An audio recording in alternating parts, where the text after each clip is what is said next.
जनाब स्पीकर, एक है रियासत और रियासत के अहकामात, आईन, कानून, और दूसरा हमारे हालात जो आज काफ़ी अरसे से चल रहे थे। और ये सब्जेक्ट बड़ा गर्म था और आज और इससे एक दो दिन पहले कुछ नाखुशगवार वाक़े जो हुए हैं।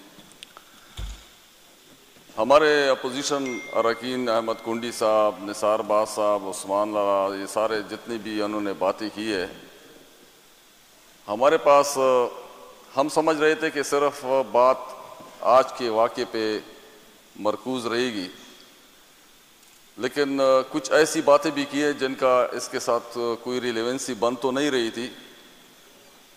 जवाब तो अल्हम्दुलिल्लाह सब चीज़ों का है हमारे पास, लेकिन अच्छा नहीं लगता जब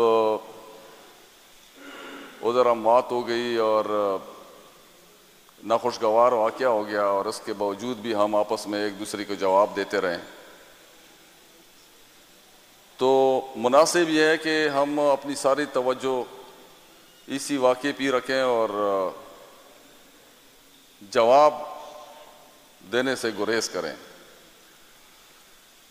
जहाँ तक बात रियासती अहकामात की है, उसमें कोई शक नहीं है कि सूबाई हुकूमत हो या जो भी इदारा हो, मातहत इदारे जितने होते हैं या हुकूमतें सूबाई जितनी भी होती हैं या ज़िली हुकूमतें, वो पाबंद होती है कि रियासती अहकामात को वो पूरी दिलफशानी के साथ पूरा भी करें और उसमें कोई कोताही भी ना करें। लेकिन जनाब स्पीकर, मसला ये है कि हमारे जितने भी अपोजिशन है, ये सारी जमातें इस वक्त इक़्तिदार में हैं, जहाँ से ये जमात का लदम करार दी गई और इसके अलावा इनके खिलाफ क्रैकडाउन शुरू हुआ। तारीख जब लिखी जाती है ये बहुत तल्ख होती है और इसमें कोई जो है ना रहता नहीं है।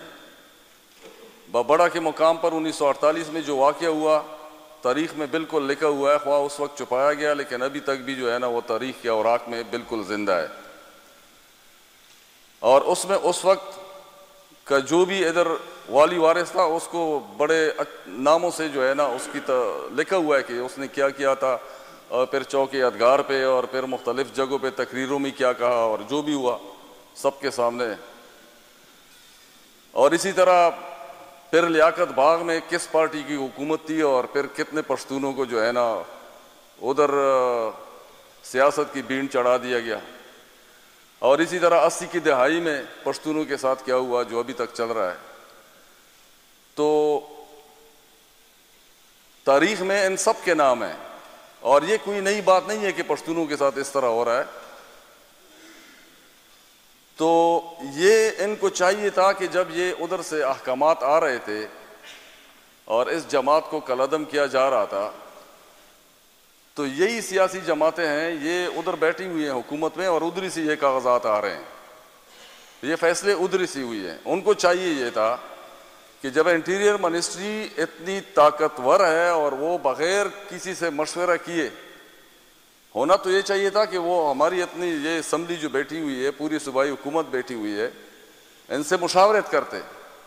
जनाब स्पीकर, अफसोस की बात यह है कि ये हमारी जो वफाकी हुकूमत है और इसके साथ जितनी भी जमातें शामिल हैं, बिलवास्ता डायरेक्टली या इनडायरेक्टली जो इनको सपोर्ट कर रही है,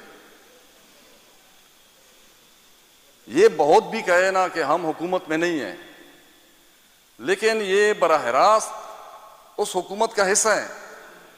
उनको उस वक्त चाहिए था कि उधर ये बात करते कि आप डायरेक्टली कैसे जो है ना उन लोगों के ऊपर क्रैकडाउन कर रहे हैं और अहकामात दे रहे हैं और वो जो है ना इस तरह बड़ा मसला बन जाएगा।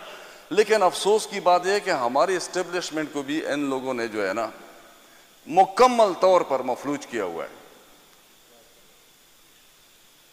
ये जो मशवरे हमें इधर दे रहे हैं, ये मशवरे इनको उधर भी देने चाहिए थे।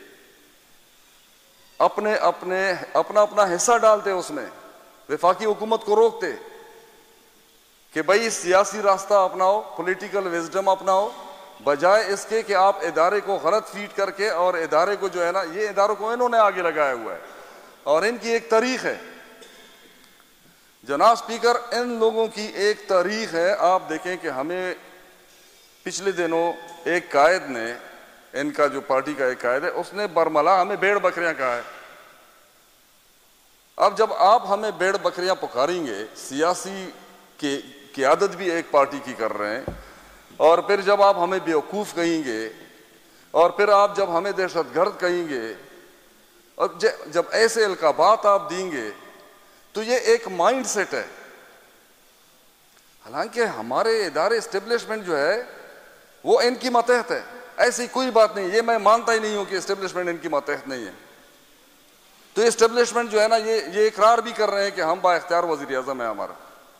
तो होना तो ये चाहिए था कि इंटीरियर मिनिस्ट्री किसी न किसी दर्जे में मशवरा करती सूबाई हुकूमत से कि 2/3 मेजॉरिटी वाली सूबाई हुकूमत बैठी हुई है कि इस मसले को हम कैसे टैकल करें। बाकी जो इनके मशवरे हैं कि हमने पार्लिमानी पार्टी बनानी है, तो ये हमारे लिए, हम इसको खुशामदीद कहते हैं, और हम कहते हैं कि बिल्कुल होनी चाहिए। और इसमें हम चाहते हैं कि इन लोगों की नुमाइंदगी हो, और हर पार्टी की जो है ना इसमें नुमाइंदगी हो, पार्लिमानी लीडर इसमें मौजूद हो, जो भी फैसला हो, ताकि हमारा इत्तेफाक भी ज़ाहिर हो, और ये भी ज़ाहिर हो कि ये सारे पश्तूनख्वा सूबे के जितनी भी मेंबरान हैं, ये सारी इस बात पे एग्री हैं कि एक पार्टी होनी चाहिए, और वही पार्टी इस इशू को टैकल करे और हर फोरम पे टैकल करे। और ऐसी कोई बात नहीं है कि हम इसमें आपको अलग से रख रहे हैं और हम इसमें कोई, ये बहुत अफसोसनाक वाक़या है जनाब स्पीकर। ये आग जो लग गई है, हम तो कह रहे थे कि खुदारा आप डायरेक्टली जो है ना इन लोगों को टैकल करने की कोशिश ना करें। आपने एक ऐसा टक्कर लिया उनसे, ये तो जनाब स्पीकर पता है आपको कि वो कितना मशहूर मुहावरा है। वो कहते हैं कि पपास्ता खुला पख्वाजा खबर बंदे मड़यू मुझ पजिद मनलिशवी पश्तनयू। तो जनाब स्पीकर, आप तो ऐसा टक्कर ले रहे हैं कि इससे आप जान नहीं छोड़ा सकेंगे। और मैं जाती तौर पर यह सोच रहा हूं कि ये हमारे खिलाफ एक साजिश हो रही है कि किसी तरीके से हालात को इस बिगाड़ पे ले आए, इस नहज पे ले आए कि इनको एक बहाना मिल जाए कि देखो ये इस हुकूमत से संभाला ही नहीं जा रहा है।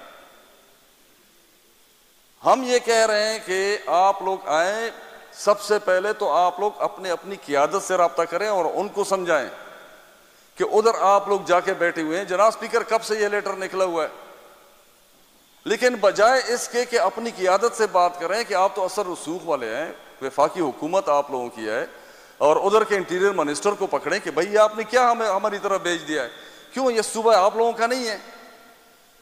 हमें आईन का सबक सिखाते हैं, हमें हर रोज़ जो है ना आईन और उसका शिकों का और ये चीज़ें हमें बताते रहते हैं। ये आप अपने जो है ना उन कबीरीन को भी बताएं। जब भी हम पे ऐसा वक्त आया है जनाब स्पीकर, ये हकीकत बात है, पश्तूनों पे जब भी ऐसा कभी भी जो है ना वक्त आया है, इन लोगों ने अपना हिस्सा हमारे खिलाफ डाला है। अभी गैरत की बात करते हैं कि आप लोगों में गैरत नहीं है। खुदारा, ये कैसी गैरत है जो आपकी पामाल हो रही है। जब हमें भेड़ बकरियां कहते हैं तो ये ना समझे कि आपको नहीं कह रहे, सबसे पहले आपको भेड़ बकरियां कह रहे हैं, उसके बाद हम आते हैं। और फिर कभी कहते हैं कि आप लोग जो है ना उधर खुद साख्ता जलावतनी। और भाई क्या ये कौन सी बातें कर रहे हैं? इस तरह तो जो है ना बहुत सारी बातें हम सुनते हैं कि ये आसिफ जरदारी साहब को जो है ना बीबी ने नवाज शरीफ से दरख्वास्त करके कहा था कि इसको जेल में अंदर डालो। हम इन बातों पे यकीन नहीं करते हैं, हम पार्टी के प्रोफाइल को देखकर बात करते हैं। और फिर मुनाफिक हमें आज भी जो है ना, बजाय इसके कि हम बहस करें इस वाक़े पे, आज भी हमें कहते हैं कि बड़े मुनाफिक हैं आप लोग, झूठे हैं। और भाई तो सबसे बड़ा झूठा तो शहबाज शरीफ है। वो बरमला कह रहा था कि आसिफ जरदारी को मैंने अगर रोड पे ना घसीटा तो मेरा नाम शहबाज शरीफ नहीं है, और इशारे भी कर रहा था। जनाब स्पीकर, ऐसी बातें करने का क्या फायदा है? आए मिल के जो तजवीज़ आप लोगों ने दी है उस तजवीज़ पे चलते हैं, और ये पार्लिमानी एक मुश्तरका वो बनाते हैं जिस तरीके से जनाब स्पीकर इन्होंने रिकमेंड किया, निसार बाज साहब ने और अहमद कुंडी साहब ने और उस्मान साहब ने। जिस तरह इन्होंने रिकमेंड किया हम बिल्कुल एग्री करते हैं और इंशाअल्लाह ताला हम यकजा होकर और इस मामले को टैकल भी करते हैं। और इनका अभी हमने मुकाबला करना है किस तरह, सियासत के साथ, मशवरे के साथ। किस लिए? ताकि मजीद हालात खराब ना हो जाएं। जनाब स्पीकर, हमारा एक ही मकसद है कि हमारे जितने भी ये जो लोग मर रहे हैं,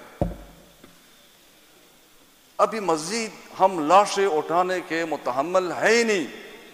जनाब स्पीकर, 80,000 से ज्यादा जानें हमारी जा चुकी हैं ऐसी जंग में जो हमें मालूम ही नहीं है किसकी जंग है। और किसी पे इल्जाम लगाना, इदारों पे इल्जाम लगाना, एक दूसरे पे इल्जाम लगाना, सूबाई हुकूमत पे इल्जाम लगाना, जनाब स्पीकर वक्त इसका नहीं है। वक्त इसका है कि इसकी पूरी रोकथाम हो जाए, किसी तरीके से ये रोक जाए, मजीद आगे ना बढ़े। तो आखिर में मैं गुजारिश करता हूं अपने अपोजिशन जितने भी अरकान हैं, हमने कभी जो है ना ऐसा वो नहीं किया कि आपकी कहीं बेइकरामी ना हो, कहीं आप लोग इसको तस्दीक ना समझे। बाज़ औक़ात हम कहते हैं कि ऐसी बातों से इज्तनाब किया जाए कि एक दूसरे की कमज़ोरियों को हम पकड़ें और जो असल मुद्दा है वो हम भूल जाएं।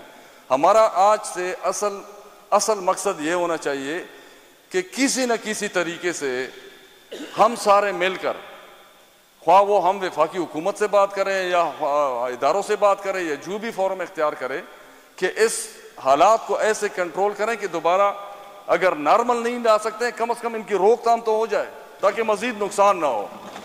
बहुत शुक्रिया जनाब स्पीकर।